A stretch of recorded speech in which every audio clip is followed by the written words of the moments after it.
Dios les bendiga a todos, la paz de Dios sea con ustedes. Gracias por estar aquí. Vamos a la palabra del Señor hoy esta mañana y caminaremos, ¿verdad?, haciendo o completando un estudio que habla del final de los tiempos. Y precisamente haciendo este estudio llegamos a la contingencia de hoy y pensamos, ¿verdad?, en todas las cosas que se hablan del final de los tiempos. Les quiero comentar que hoy, ¿verdad?, que vivimos toda esta contingencia, realmente, bueno, pues no es comparable realmente. Uno podría decir, esto ya es parte del fin de los tiempos. Podría ser, pero esto realmente es muy leve para comparación de lo que Dios nos señala en su palabra, de lo que es verdaderamente el tiempo final. El tiempo final va a ser un momento de mucho sufrimiento y miles, millones de muertes. ¿Verdad? Que el anticristo ejecutará mucha gente, muchas personas. Y hemos caminado realmente a través del libro de Apocalipsis del capítulo 1. Y hemos ido avanzando y vimos las iglesias y vimos los sellos, ¿verdad? Y estamos hoy, ¿verdad? Vimos el derramamiento, las copas de la ira del Dios Todopoderoso. Vimos Armagedón, ¿verdad? Que es un evento trágico, terrible. Y vamos a entrar a la primera resurrección y el reino milenario de Cristo. Esto es lo que hoy vamos a tocar. Apocalipsis capítulo 20, versículo 4 al 6. Dice, y vi tronos y se sentaron sobre ellos los que recibieron facultad de juzgar, y vi las almas de los decapitados por causa del testimonio de Jesús y por la palabra de Dios, los que no habían adorado a la bestia ni a su imagen y que no recibieron la marca en sus frentes ni en sus manos, y vivieron y reinaron con Cristo 1000 años. Pero los otros muertos no volvieron a vivir hasta que se cumplieron 1000 años. Esta es la primera resurrección. Bienaventurado y santo el que tiene parte en la primera resurrección. La segunda muerte no tiene potestad sobre esto, sino que serán sacerdotes de Dios y de Cristo y reinarán con él 1000 años. Aleluya. Este es un pasaje considerado uno de los pasajes más extraordinarios de la Escritura. Se refiere al gran milenio, se refiere a ese tiempo en el cual estaremos ya resucitados, caminando y reinando con Cristo durante 1000 años, ¿verdad? Aquí en la tierra. La palabra milenio solo quiere decir 1000 años. Cuando hablamos del milenio nos referimos al gobierno de Jesucristo en la tierra, ¿verdad? Y recordamos los dos grandes eventos que se nos acaban de revelar en el libro de Apocalipsis. En primer lugar, Jesucristo va a volver a la tierra, ¿verdad? Y él regresa como un conquistador. Y va a destruir al anticristo y todas las máquinas de guerra y ejércitos del mundo en Armagedón. Eso va a acontecer. No se disipará ningún tiro, ¿verdad? No va a ser a través de armas, no va a haber un lanzamiento de misiles o cosas como ese tipo en Armagedón. Cuando Jesucristo aparezca en los cielos, explotará en su gloria y el más poderoso láser que el mundo haya conocido destruirá a los ejércitos y a las naciones del mundo. No habrá muchos tiros o balazos o bombas o misiles o cosas semejantes a esas. No. Las armas del Señor no son terrenales. Las armas del Señor es su gloria, su poder, el poder que hay en su boca, el Verbo encarnado. En segundo lugar, Cristo tomará a Satanás y lo atará y lo retirará de la tierra por espacio de 1000 años. Durante 1000 años, Satanás no podrá tentar ni engañar a la gente de la tierra. Esto no significa que la gente no pueda pecar o equivocarse, puesto que el hombre seguirá teniendo su naturaleza humana, que no alcanza a Dios por su propia naturaleza. El hombre todavía tiene opciones que realizar, seguir a Cristo o no seguirlo. Son decisiones que tiene que tomar. Pero con Satanás atado y retirado habrá mucha menos maldad e impiedad en el mundo. Y el gobierno y la sociedad mismos estarán bajo el control de Jesucristo. Esto significa que no existirán más guerras ni matanzas. No habrán asaltos, abusos, como es todo lo que implican los delitos que se cometen día con día, que son muchos de ellos sin castigo. Tampoco que no existirá más hambre o falta de techo o desempleo. Que no se permitirá más pereza o letargo o falta de preocupación. No se tolerará la esclavitud a las drogas o al alcohol. Ahora bien, para este pasaje, esta es la primera resurrección y el primer reinado milenario de Jesucristo sobre la tierra. Apocalipsis capítulo 20, versículo 4. Nos dice, y vi tronos y se sentaron sobre ellos los que recibieron facultad de juzgar, y vi las almas de los decapitados por causa del testimonio de Jesús y por la palabra de Dios, los que no habían adorado a la bestia ni a su imagen y que no recibieron la marca en sus frentes ni en sus manos y vivieron y reinaron con Cristo 1000 años. Está la resurrección y el gobierno de los creyentes. Veamos tres cosas. La primera es que Juan ve tronos, ve también gente sentada en ellos con autoridad.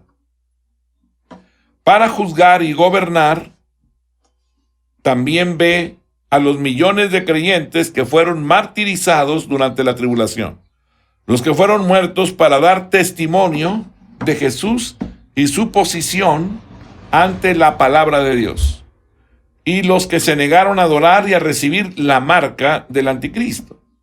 ¿Quiénes son los que están sentados en los tronos? Juan nos lo dice. Son los que resucitan o vuelven nuevamente a la vida y que reinan con Cristo. Son los que forman parte de la primera resurrección. Esto nos dice exactamente quién es esa gente. Son los creyentes que murieron. Los creyentes muertos de todos los tiempos, los que gobiernen y reinen con Cristo en el milenio serán los creyentes cuyos cuerpos han vuelto nuevamente a la vida. Todos los creyentes que participarán de la primera resurrección. Esto nos dice exactamente quién es esa gente. Son los creyentes que murieron. Los creyentes muertos de todos los tiempos, los que gobiernen y reinen con Cristo en el milenio, serán los creyentes cuyos cuerpos han vuelto nuevamente a la vida. Todos los creyentes que participarán de la primera resurrección. Veamos que Juan separa a los mártires de la tribulación como un grupo especial de creyentes. ¿Por qué? Es probable que sea porque pagaron el último precio por Cristo, murieron por Él. Su sangre clama especialmente por reivindicación y recompensa. Ellos, entre todos nosotros, deben ser recompensados y se les otorgará el derecho de gobernar con Cristo. El reinado milenario de Jesucristo es cuando comienza el glorioso gobierno y reinado del creyente con Cristo. Recordemos lo que Juan dijo haber visto. Apocalipsis capítulo 20, versículo 4. Y vi tronos y se sentaron sobre él los que recibieron facultad de juzgar. Y vi las almas de los decapitados por causa del testimonio de Jesús y por la palabra de Dios, los que no habían adorado a la bestia ni a su imagen, y que no recibieron la marca en sus frentes ni en sus manos, y vivieron y reinaron con Cristo 1000 años. El milenio es cuando Cristo establece la organización y la disposición del gobierno y reinado a través de todo el universo. El reinado milenario es cuando Cristo les da a los creyentes sus deberes y sus responsabilidades, sus tareas, también el servicio a realizar para la eternidad. Las tareas y servicio, claro, serán mayores, probablemente hacia el fin del milenio, cuando Él cree los nuevos cielos, la nueva tierra. El milenio es donde Cristo retira a los seres espirituales caídos del poder. Aquí es cuando Satanás y su hueste celestial es atada y sacada del poder. Recordemos las fuerzas espirituales que lucharon contra Dios y el hombre. Las altas posiciones que las Escrituras dicen que tienen. Efesios capítulo 6, versículo número 12. Porque no tenemos lucha contra sangre y carne, sino contra principados, contra potestades, contra los gobernadores de las tinieblas de este siglo, contra huestes espirituales de maldad en las regiones celestes. Colosenses capítulo 1, verso 16. Porque en él fueron creadas todas las cosas, las que hay en los cielos y las que hay en la tierra, visibles e invisibles, sean tronos, sean dominios, sean principados, sean potestades, todo fue creado por medio de Él y para Él. Todos estos poderes serán dominados, sujetados, atados y lanzados al abismo.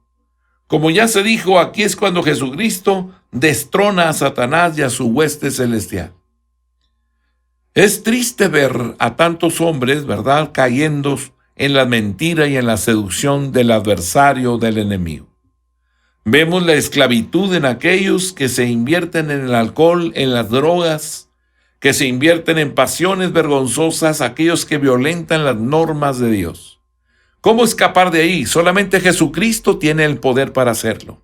Si tan solo tú procedes al arrepentimiento genuino, Él tiene el poder para liberarte, para libertarte de la influencia del adversario de nuestras almas.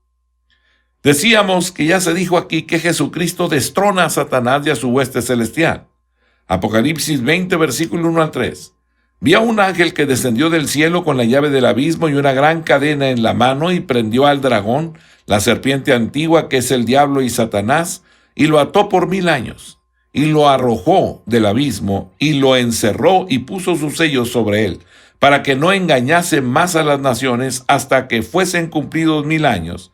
Y después de esto debe ser desatado por un poco de tiempo. Isaías 24, versículo 1. Acontecerá en aquel día que Jehová castigará al ejército de los cielos en lo alto y a los reyes de la tierra sobre la tierra. Aleluya. Para que no engañe más a las naciones hasta que fuesen cumplidos 1000 años. Después de esto debe ser desatado por un poco de tiempo. Maravilloso el Padre de las luces, que ha hecho todas las cosas con la finalidad de liberarnos, de desatarnos, ¿verdad?, para que podamos estar en comunicación con Él. Aquí es cuando Cristo reclama las posiciones de las autoridades y los altos lugares de mando a lo largo del universo y exalta a los creyentes a dichas posiciones, ¿verdad? Él espera, ¿verdad?, poner a aquellos que le han reconocido, a aquellos que han declarado a Jesús como el Señor y el Salvador de sus almas. Primera de Corintios capítulo 6, versículo 3, 2 y 3. ¿O no sabéis que los santos han de juzgar al mundo? Y si el mundo ha de ser juzgado por vosotros, ¿sois indignos de juzgar cosas muy pequeñas? ¿O no sabéis que hemos de juzgar a los ángeles? ¿Cuánto más las cosas de esta vida? Efesios capítulo 2, versículo número 6 y versículo 7. Y juntamente con Él nos resucitó, y asimismo nos hizo sentar en los lugares celestiales con Cristo Jesús, para mostrar en los siglos venideros las abundantes riquezas de su gracia, en su bondad para con nosotros en Cristo Jesús. Segunda de Timoteo capítulo 2, versículo número 12. Si sufrimos, también reinaremos con Él. Si lo negáremos, Él también nos negará. Así que cuando Cristo reclama las posiciones de autoridad y de los altos lugares de mando en el universo, exalta a Él, y este es el punto importante. Él regresa con sus santos y sus ángeles para gobernar el mundo. Y esos lugares de autoridad serán ocupados también por creyentes. Estarán ahí, ¿verdad?, haciendo su función de servicio al Señor. Apocalipsis 20, versículo 5. Pero los otros muertos no volvieron a vivir hasta que se cumplieron 1000 años. Esta es la primera resurrección. Está la resurrección de los creyentes únicamente. Las Escrituras no lo podrían explicar con mayor claridad. El reino milenario de Cristo verá solo la resurrección de los creyentes. Antes de que comience el milenio, los que creen en Jesucristo resucitarán primero. Todos los demás resucitarán después del milenio. El reino milenario de Cristo verá solo la resurrección de los creyentes. La primera resurrección es solo para aquellos que han creído en Jesús. Es para los que son benditos y santos y sobre los cuales la segunda muerte, la muerte eterna, no tiene poder. La primera resurrección será solo para los que van a vivir por siempre. El resto de los muertos, los incrédulos, no vivirán de nuevo hasta que haya transcurrido los 1000 años. Veamos lo que dice Juan, Apocalipsis capítulo 20, versículo 4 y versículo 5. Y vi tronos, y se sentaron sobre ellos los que recibieron la facultad de juzgar, y vi las almas de los decapitados por causa del testimonio de Jesús y por la palabra de Dios, los que no habían adorado a la bestia ni a su imagen, y que no recibieron la marca en sus frentes ni en sus manos, y vivieron y reinaron con Cristo 1000 años. Pero los otros muertos no volvieron a vivir hasta que se cumplieron 1000 años. Esta es la primera resurrección. Alabado sea el Señor. Has creído en Cristo, tienes la oportunidad, la esperanza de levantarte en la primera resurrección y reinar con Él. Necesitamos prevalecer hasta el último momento. El mundo no tiene nada que ofrecernos. Es Jesús el que nos ha dado las promesas y Él cumple sus promesas. Él viene otra vez, viene por hombres y mujeres que lo aman, y viene para poner juicio en el mundo y en la tierra y en todo lo creado. Así que todo hombre se presentará ante Él, y serán juzgados conforme a lo que está escrito. Vio gente sentada en los tronos, con la autoridad de juzgar o gobernar. Vio a los mártires de la tribulación. Esto es lo que Juan había visto. Vio a estos vivir de nuevo, es decir, fueron resucitados en la primera resurrección. Vio que el resto de los muertos, los incrédulos, no volverían a vivir hasta que transcurrieran los 1000 años. Apocalipsis 20, verso 13. Y el mar entregó los muertos que había en él, y la muerte y el Hades entregaron los muertos que había en ellos, y fueron juzgados cada uno según sus obras. ¿Habrá un lugar donde el hombre pueda esconderse? No hay ningún lugar. Si fueses a las estrellas, ahí está Él. Si descendieses al fondo del mar, ahí se encuentra Él. No hay un lugar a donde ir, no hay un lugar fuera de Él que Él no conozca o que Él no sepa. Él nos conoce, así que estaremos en su presencia y daremos cuenta de lo que hemos hecho con nuestra vida. Por eso la importancia de escondernos, de no ceder ante las seducciones que el mundo tiene. Veamos que esto es exactamente lo que dicen las Escrituras. Habrá 1000 años entre la primera resurrección de creyentes y el resto de los muertos. Apocalipsis 20, versículos 12 al 15. Y vi a los muertos, grandes y pequeños, de pie ante Dios, y los libros fueron abiertos, y otro libro fue abierto, el cual es el libro de la vida. Y fueron juzgados los muertos por las cosas que estaban escritas en los libros según sus obras. Y el mar entregó los muertos que había en él, y la muerte y el Hades entregaron los muertos que había en ellos. Y fueron juzgados cada uno según sus obras. Y la muerte y el Hades fueron lanzados al lago de fuego. Esta es la muerte segunda. El que no se halló inscrito en el libro de la vida fue lanzado al lago de fuego. Aleluya. Apocalipsis 21, versículo 8. Pero los cobardes e incrédulos, los abominables de homicidas, los fornicarios y hechiceros, los idólatras y todos los mentirosos tendrán su parte en el lago que arde con fuego y azufre, que es la muerte segunda. Apocalipsis capítulo número 20, versículo número 6. Bienaventurado y santo el que tiene parte en la primera resurrección. La segunda muerte no tiene potestad sobre esto, sino que serán sacerdotes de Dios y de Cristo y reinarán con Él 1000 años. 1000 años. Está el gran privilegio de los creyentes resucitados en el milenio. Veamos nuevamente, este versículo sigue refiriéndose solo a los creyentes resucitados, no a la gente que estará en la tierra. Los creyentes resucitados tendrán 6 gloriosos privilegios en el milenio. Serán sumamente benditos. Bendito, Macarios, significa gozo, satisfacción, sentirse pleno y satisfecho, seguro y en paz con su propio ser, tener significado, importancia, tener un propósito, una razón por la cual vivimos y viviremos, ese privilegio de recibir la bienaventuranza, ser santos, santificados para Dios. Mateo 6, 19 y 21. No os hagáis tesoros en la tierra, donde la polilla y el orín corrompen y donde ladrones minan y hurtan, sino haceos tesoros en el cielo, donde ni la polilla ni el orín corrompen y donde ladrones no minan ni hurtan. Porque donde esté vuestro tesoro, ahí estará también vuestro corazón. ¿verdad? Buscar a Dios es importante, mi amado hermano. Nos invertimos tanto en las cosas que no glorificaban a Dios, que ellas tomaron el dominio y el control de nuestra vida. Hoy necesitamos abandonar esas cosas. No hay nada ahí. Son caminos de muerte. El Señor nos ha enseñado el verdadero camino, la santidad, santidad a Jehová, santidad al Señor, renunciando a aquellas cosas que producen placer, dirigir nuestros pasos hacia las cosas permanentes, las cosas eternas. Los mandamientos y ordenanzas de Dios no son sugerencias, son las formas en las cuales podremos disfrutar de los beneficios de la gracia de Dios. Instruyamos a nuestras familias en ello.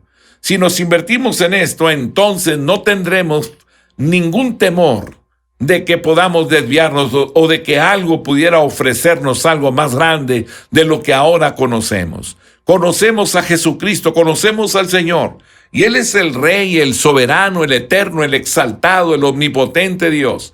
Él es el que nos tiene esculpidos en la palma de su mano. Por eso caminamos con Él, seguros y confiados, porque todo lo que Él nos ha dicho hasta hoy se ha cumplido. Todo lo que falta se cumplirá, y en su momento Él vendrá, y todo ojo lo verá. Él se sentará en el trono de David y juzgará las naciones. Todas las naciones vendrán y alabarán al Dios del cielo y de la tierra, al Dios todopoderoso. Pero todavía en los 1000 años en los cuales Él gobierne, habrá la oportunidad de que los hombres lo reconozcan como Señor y Salvador de sus vidas. Él viene con la finalidad de dar salvación plena a todo hombre que haya en el mundo. Ya no estará la influencia del adversario, del enemigo, ya no estará ahí. Ahora todos estaremos en la plena libertad, solamente basados y caminaremos todavía como humanos, como hombres, con esa naturaleza caída. Pero cada uno tendrá la oportunidad de tomar una decisión. ¿Qué haremos con nuestra vida? Y lo más viable, lo mejor que podemos hacer es guiar nuestros pasos hacia el camino del Señor, creyendo en Él, glorificando su nombre a través de nuestras acciones. No nos entrenemos más para vivir en el mundo. Entrenémonos para la vida eterna, para la vida con el Señor, para la vida con Jesucristo, para honrarlo y glorificarlo todos los días de nuestra vida. Segunda de Corintios capítulo 6, versículos 17 y 18. Por lo cual salid de en medio de ellos y apartaos, dice el Señor, y no toquéis lo inmundo, y yo os recibiré, y seré para vosotros por Padre, y vosotros me seréis hijos e hijas, dice el Señor Dios Todopoderoso. Primera de Juan capítulo 2, versículos 15 y 16. No améis al mundo ni las cosas que están en el mundo. Si alguno ama al mundo, el amor del Padre no está en él, porque todo lo que hay en el mundo, los deseos de la carne, los deseos de los ojos y la vanagloria de la vida, no provienen del Padre, sino del mundo. Apocalipsis 14:13. Oí una voz que desde el cielo me decía, escribe, bienaventurados de aquí en adelante los muertos que mueren en el Señor. Sí, dice el Espíritu, descansarán de sus trabajos, porque sus obras con ellos siguen. Apocalipsis 16, versículo 15. He aquí yo vengo como ladrón, bienaventurado el que vela y guarda sus ropas, para que no ande desnudo y vean su vergüenza. Apocalipsis 19:9. Y el ángel me dijo, escribe, bienaventurados los que son llamados a la cena de las bodas del Cordero. Y me dijo, estas son palabras verdaderas de Dios. Él no nos ha mentido, Él nos ha dicho la verdad. Si creemos en Él y permanecemos en Él y andamos en su camino, poniendo por obra su palabra, esto nos lleva a nosotros a mirarlo a Él cara a cara, tal y como Él es, llenos del amor de aquel que nos dio todo, aquel que nos formó, aquel que nos hizo. Estaremos disfrutando de una comunión plena con Él, estaremos sentados a la mesa, comeremos, estaremos en comunión con Él, ¿verdad? Los creyentes resucitados serán santos. Es decir, serán perfeccionados en la santidad de Cristo mismo. Estarán perfectamente separados del mundo y apartados para Dios. Tendrán la misma naturaleza de Cristo, una naturaleza santa, una naturaleza que es perfectamente pura. Aleluya, gracias a Dios. Romanos capítulo 8, verso 29. Porque a los que antes conoció también los predestinó para que fuesen hechos conformes a la imagen de su Hijo, para que Él sea el primogénito entre muchos hermanos. Aleluya. Filipenses 3, 20 y 21. mas nuestra ciudadanía está en los cielos, de donde también esperamos al Salvador, el Señor Jesucristo, el cual transformará el cuerpo de la humillación nuestra para que sea semejante al cuerpo de la gloria suya, por el poder con el cual puede también sujetar a sí mismo todas las cosas. Primera de Juan, capítulo 3, versículo 2. Amados, ahora somos hijos de Dios y aún no se ha manifestado lo que hemos de ser, pero sabemos que cuando Él se manifieste seremos semejantes a Él, porque le veremos tal y como Él es. Aleluya. Los creyentes resucitados nunca serán tocados por la segunda muerte. ¿Qué es la segunda muerte? Significa un segundo tipo de morir. La primera muerte es cuando dejamos este mundo. La segunda muerte se refiere a la muerte eterna, a estar separado para siempre de Dios. Significa ser colocado en un lugar diferente de donde está Dios. Es vivir en algún lugar que no sea el cielo con Dios. Las Escrituras nos dicen claramente que es la segunda muerte. Apocalipsis capítulo 20, versículo 14. Y la muerte y el Hades fueron lanzados al lago de fuego. Esta es la muerte segunda. Es triste realmente ver tantos hombres pactados caminando hacia la muerte eterna, alejados de la comunión con Dios, buscando los placeres quizás y también la riqueza. Dos cosas por las cuales la desviación se ha marcado en una mayor forma en este tiempo más que nunca. ¿Verdad? Gente que vende su vida por dinero. Jóvenes que dan su vida a cambio de 400, 500, 2,000 pesos por relacionarse con hombres que andan en caminos de muerte. Es necesario que nosotros vayamos, ¿verdad?, marcando muy bien el camino. Necesitamos realmente ubicarnos bien en Jesucristo. Necesitamos que en el Señor usted y yo podamos caminar, ¿verdad?, de tal forma que podamos prosperar y llevar a cabo el propósito eterno de aquel que nos llamó de las tinieblas a su luz admirable. No vamos a permitir, ¿verdad?, de ninguna forma que ninguno de aquellos que nos siguen, de las generaciones que nos siguen, se desvíen. Sembraremos la buena semilla. Tendrán fundamentos con los cuales luchar la batalla. El Señor está con ellos. Es la promesa que Él nos ha dado. No hay justo que mendigue pan. No hay nadie que pueda levantarse o de alguna forma pensar que Dios lo abandona. Dios no nos ha abandonado y no lo hará. Él permanece siempre fiel. Él es el fiel y verdadero. Él es el Dios que nos tomó en el día en que tú entregaste tu vida a Él. Él te tomó, Él te conoce y Él te ha guiado hasta hoy. Y ahora que vienen las generaciones que nos siguen con mayor propósito, Él está interesado en nuestras vidas y en las vidas de aquellos que proceden de nosotros. Así que esforcémonos en permanecer siempre en la presencia de aquel que nos llamó de las tinieblas a su luz. Bendito sea el Señor. Así que Apocalipsis 20:14 dice, y la muerte y el Hades fueron lanzados al lago de fuego. Esta es la muerte segunda. El punto es este: los creyentes resucitados nunca deberán sufrir la segunda muerte. Nunca deberán de hacerlo. A pesar de la depravación, a pesar de las fallas y pecados que hayamos cometido en la tierra, a pesar de nuestra rebelión y rechazo de Dios durante tantos años antes de que rindiésemos nuestra vida a Jesucristo, a pesar de lo que merezcamos, si hemos sometido verdaderamente nuestra vida a Jesucristo, nunca sufriremos la segunda muerte. Este será uno de los gloriosos privilegios del creyente resucitado. No importa cómo te señalaron. No eres lo que la gente dice que eres. Tampoco eres lo que tus hermanos dicen que eres o tus amigos dicen que eres. Tampoco eres lo que tú piensas que eres. Tú eres lo que Dios dice que eres. Y cuando tú te ubicas en tu identidad, entonces no te perderás. Permanecerás confiado en el Señor, caminarás y lo buscarás día con día. Él estará ahí en todo tiempo, en los momentos más cruciales, más difíciles. Hay tantas personas quitándose la vida hoy, hay tantas gentes desesperadas porque no pueden resolver sus problemas, porque no pueden solucionar las cosas. Te quiero decir hoy, en esta mañana, que el Dios del cielo está interesado en ti y que Él te tiene esculpido en la palma de su mano. Así que no decaiga tu ánimo. Un poco más y lo veremos cara a cara, tal y como Él es. Aleluya. Primera de Corintios 15, 26. Y el postrer enemigo que será destruido es la muerte. Primera de Corintios 15, 54.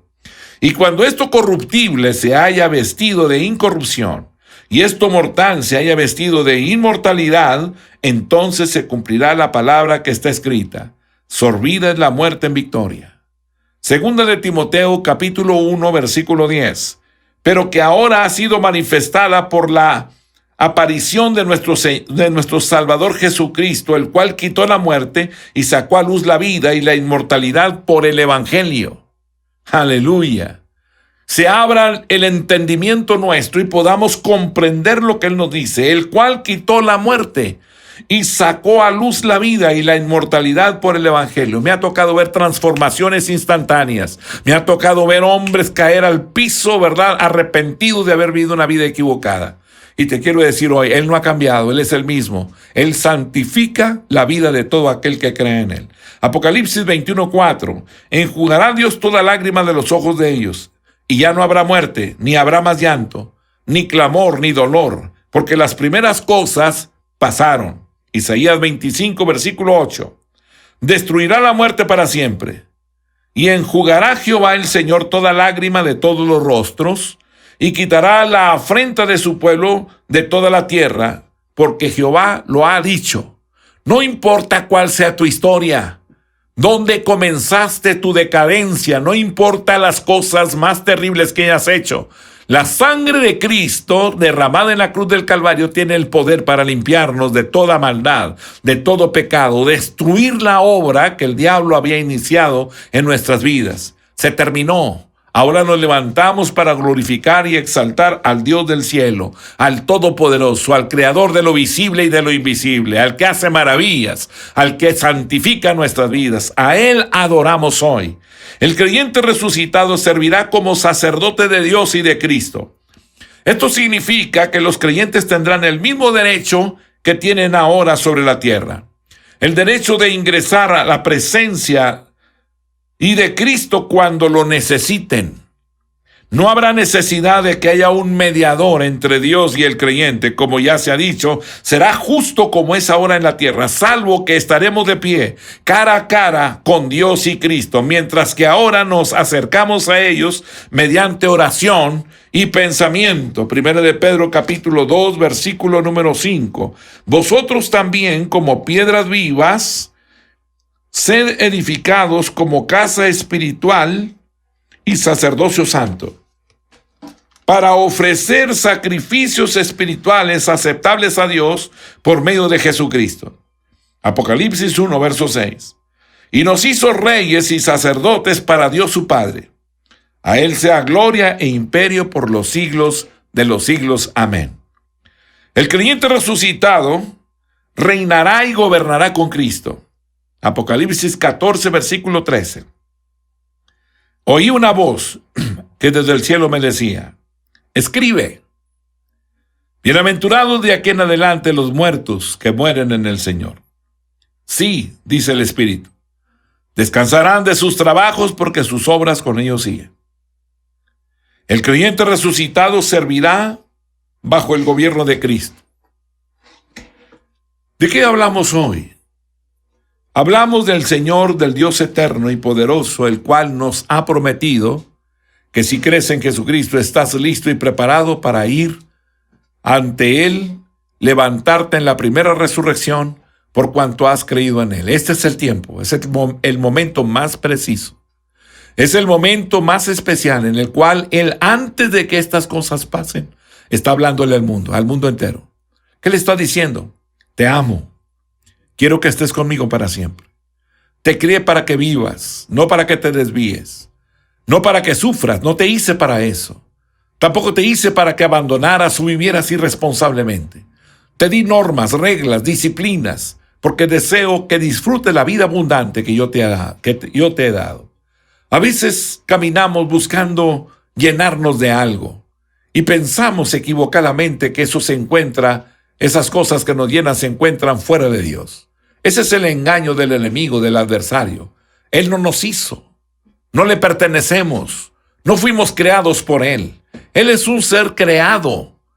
Él fue echado fuera de la presencia de Dios. Él no tiene ningún derecho para disfrutar ningún beneficio de la gracia. El único beneficio que Él tiene es ver la justicia divina que se dictará contra Él para ser lanzado al lago de fuego y azufre. El día que esté ahí, entenderá también, porque es duro de cerviz, exento de temor. Será lanzado al lago de fuego y azufre para poder entender que Dios es justo, que Dios es perfecto, que las normas fueron dadas para todos, visibles o invisibles, que su eterno poder y deidad se hacen claramente visibles a través de las cosas hechas, que realmente el Señor fue el creador de todas las cosas. Pero Él, insensible, va a ser lanzado al lago de fuego y azufre. Busca llevarse a los más que pueda, porque de esa manera busca provocar un dolor en el corazón de Dios. Pero Dios ya te conoce. Él quiere darte salvación y vida eterna. Él te ama. No te desvíes de Él. Permanece en el Señor y Él hará más allá de lo que tú te imaginas. Hoy el llamado es: inclina tu cabeza y vayamos a Jesús y digámosle: aquí está nuestra vida. Quiero orar por ti. Si tú estás aquí y estás viéndome a través de este medio de comunicación, quiero que cierres tus ojos y inclines tu cabeza y hablemos con Él. Padre, esta es una mañana especial. Hay muchas almas, Padre, necesitadas de ti. Yo quiero pedirte en este momento: guárdalos a todos en el hueco de tu mano. Líbralos del mal, Padre. Manifiéstate a sus vidas. Úngelos con tu Santo Espíritu. Dale salvación y vida eterna. Perdona sus pecados. Señor Jesucristo, perdona mis pecados. Me arrepiento de todo corazón de las cosas que he hecho fuera de ti. Yo reconozco que Jesús es mi Señor y mi Salvador, para la gloria de mi Padre Celestial. Amén.